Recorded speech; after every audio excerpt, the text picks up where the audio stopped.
Okay, so we're back to chapter one, and this is the second part of chapter one. And we're going to talk about the beginnings of terrorism. I have to apologize if the sync is off on the video, the Martin video that I previously showed in the first part. Um, I have to apologize. Just bear with me as we go along. Hopefully, the video content gets better.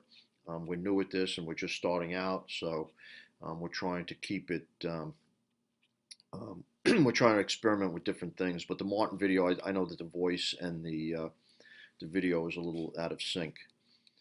So this part we're going to talk about an overview of extremism and terrorism, terrorism at first glance, and sources of extremism and terrorism. So extremism is a quality that is radical in opinion, especially in political matters. It's ultra and it's advanced. And terrorism is politically motivated violence, usually directed against soft targets with an intention to affect or terrorize a group, a target audience. So there's a distinct difference between extremism and terrorism. And the key word there in terrorism is the violence. So a lot of people have extremist views and are extremists, but they aren't actually terrorists. When you cross the line and you start using, when an extremist starts using violence, that's when he crosses the line and he becomes a terrorist.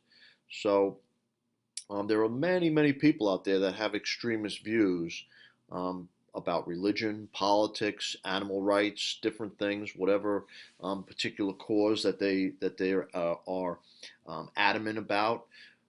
Those people can be considered extremists, but until they cross the line and commit violence to advocate for their cause, they're not terrorists.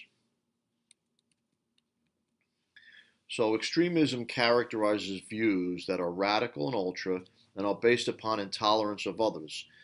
And obviously, we see groups that have strong beliefs about their religion are often intolerant. So the content of a belief can be extremist, but the style of expressing the belief defines it as extremist as well. And in this way, it may be a precursor to terrorism. So, you can't be a terrorist without being an extremist, but you can be an extremist without being a terrorist. So let's be clear about that. Um, Terrorism is a difficult concept to define at first glance. It appears to be politically motivated violence directed against soft targets, non combatants such as civilians, an attempt to intimidate or terrorize a target, and is judged by non terrorists as illegitimate, which could be criminal or immoral. So, the definition of terrorism, there are several definitions, and um, every agency or entity has a different way to define terrorism, such as the FBI's definition is different than the State Department's. The State Department's is different than the United Nations. And we'll talk about these a little bit later on, the different definitions. So defining terrorism, first of all, is a very difficult task. Um, the second part of this lecture, perpetrators always claim to be champions of a noble cause, of noble causes and values, and advocates always cite righteous goals to justify their behavior.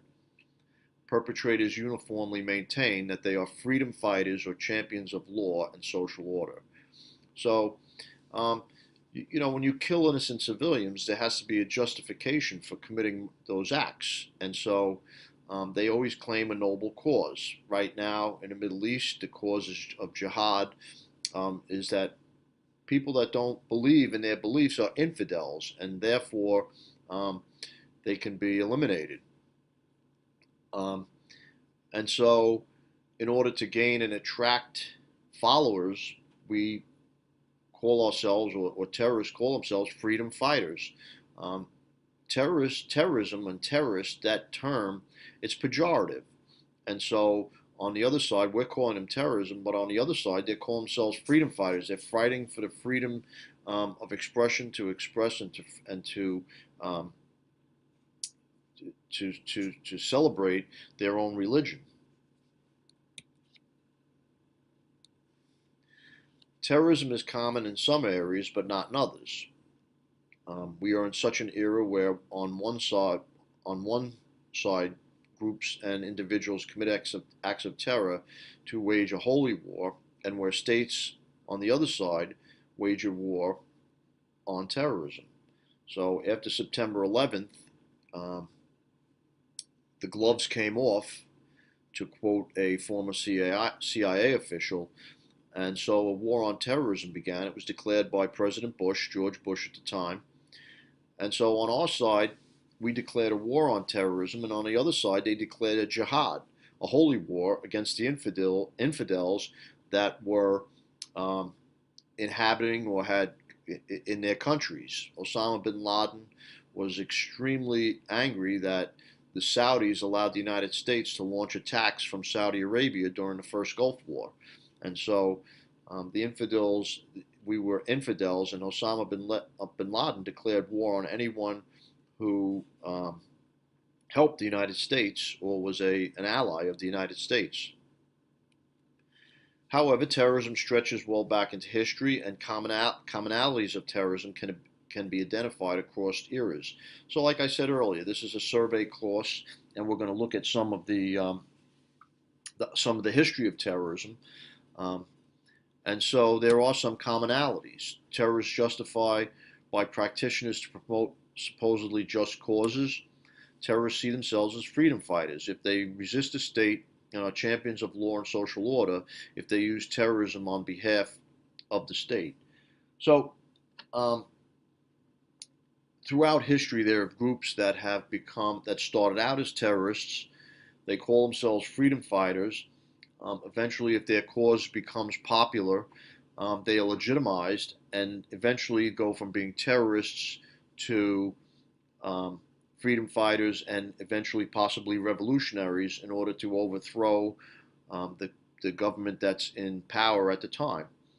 Um, and so we'll look at a couple of cases. And in 1947, the Middle East, in the area which is now Israel, the group that eventually became the Israeli government, started out as terrorists, and they terrorized the British who were in charge after the Second World War in the area, and able through their terror tactics were able particularly after World War II. Britain had suffered tremendously during the war, and after the war, they were given control of that area of the Middle East, and the future Israeli government, the future folks that were going to would become the Israeli government, they sensed that Britain didn't want to be involved in another altercation there, and that if they were able to weaken the Brits, that they eventually would leave the area, and they did. And so, what started out as a terror movement eventually became a revolutionary movement, and they were able to um, form the country of Israel. And again, we'll talk about that's like a brief description. We'll talk about it a lot more later on in the class. So, the sources of extremism and terrorism. Acts are grounded in extremist beliefs, we said that before, arising from group identity, intergroup conflict, and a chosen strategy. A subject of extensive discussion, debate, and research, and it involves many disciplines: sociology, psychology, criminology, and political science. We talked about this before. All the sociologists and psychologists all study terrorists. And prior to September 11th, there weren't as many folks studying terrorism and weren't as many people interested in it. Namely, Bruce Hoffman was one of the main um, academics that was studying terrorists and terrorist activity. Um, and Mr. Hoffman, he was an expert. And after the Oklahoma City bombing, he was one of the talking heads that got up on TV and got on CNN and Fox News and declared that The act was definitely the work of a Middle East group, and it had all the earmarks of being perpetrated by a Middle Eastern terror organization. Ultimately, we found out 3 days later or 2 days later that it was actually the work of two white men, and Hoffman was kind of discredited on the not on the world stage, but on the United States stage because he jumped to that conclusion. Um, so he was kind of sidelined. You didn't see him around, but he was still on the sidelines, and he was still shouting that, "Hey, I was wrong, but they're still coming after us. The Middle East, these groups, they're still coming after us. Osama bin Laden and people like that, they hate this country, and they're planning and plotting." And eventually, he was sort of, I mean, I don't know if you would call it vindicated, but he was kind of vindicated after September 11th. And so you'll see Mr. Hoffman. He's back in the circuit. You'll see him on TV programs once in a while. He was a researcher, and he worked for some colleges. But basically, he worked for RAND, the RAND Corporation, who does extensive research for the government and for different entities. So terrorism originates from the political, economic, and social systems in which terrorists live, with acts compelled either by personal experiences or experiences of people they know or relate to. Nehemiah Friedman sets forth the following aspects as antecedents of terrorism: a strong group identity, intergroup conflict, terror perceived as a valid strategy of the weak. For thousands of years, individuals and groups have used terror to achieve political goals. But our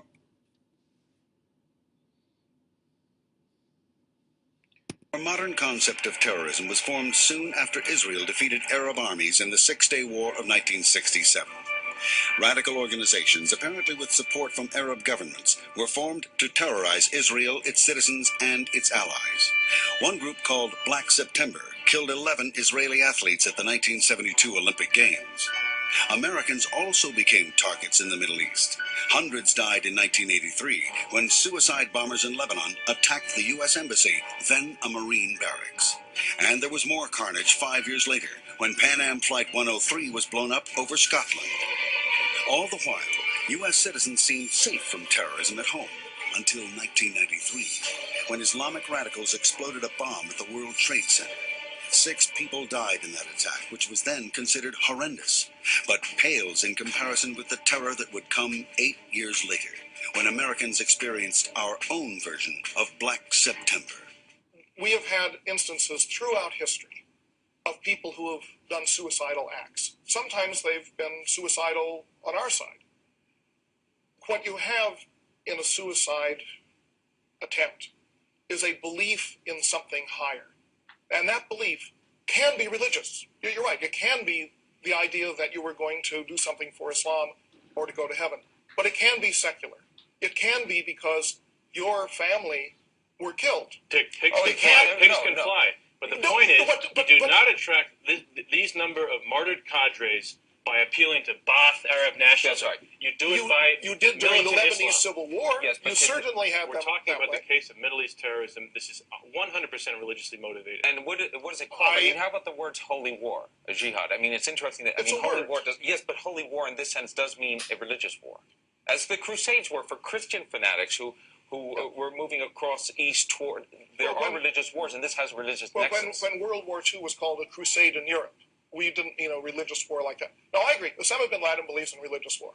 We don't know exactly. And his cadres believe in religious war. But right. Religious and cultural. It's cultural as well. What it's not a case of Arab nationalism like Nasser or Saddam Hussein. It is a question of militant Islam rejecting Western culture and a Western presence. What I want to stress, Jeff, is that we have 4 to 6 million Muslim American citizens. To suggest that their religion, unlike the religion here, somehow is capable of this fanaticism, I think is a very bad message. You mentioned World War II. Let me just point out here that there are 1.2 billion Muslims in the world, and in Osama bin Laden's Al-Qaeda organization, there are about 3,000 to 5,000 operatives. So no one suggested that every Muslim is a fanatical terrorist. I want to jump in. It was often a combination of either anarchists, or at other times it was radical labor movement that happened to believe was the only way they could move the labor movement forward. In the 60s, we saw Weather Underground and anti-war people who took to violence, bombing everything from the math department of the University of Wisconsin across the board, the Symbionese Liberation Army. And then you would see the Puerto Rican nationalist group, the FALN, in the 70s, hitting things like at LaGuardia Airport and that. The only time, however, that we ever had a foreign attack in terms of terrorism was in 1993, when the World Trade Center had been hit before by a Muslim group. However, what's interesting is there's always been American-born terrorism for American interests here in the United States. That's why when we were so shocked by the Murrah building, the federal building, when McVeigh hit it, I wasn't surprised, because the history of terrorism in this country is U.S. radical groups striking at American interests. This is a foreign group striking here on our own soil. And terrorism is an asymmetric strategy. I mean, none of these groups have the strength to go toe-to-toe with a heavily armed conventional power.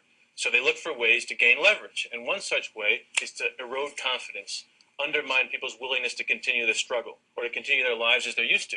And so terrorism is a very useful lever in this way. And when I say that we don't even know if this knockout blow has succeeded, it's because nobody knows what the next step will be, and people have got to get comfortable with the fact that this is going to go on for 10, 20 years, maybe longer. Jeff, what you also said, though, I think, and Professor, you know the Middle East very well, there is a belief among the radical Islamic members of this movement that we are too weak as a country to be able to put up with this. Yes, this is the exact argument that the Islamic Jihad, the Hezbollah, the Hamas use in Israel. They say the Israelis are weak, they're decadent, they're softened by consumer goods, they don't have the will to suffer casualties, and they have the same assumption about the United States. Yes. Okay, so that was a quick video. And so we'll go on to, this will be the end of part 2, chapter 1, and we'll go on to part 3, chapter 1 after this. Okay, thank you.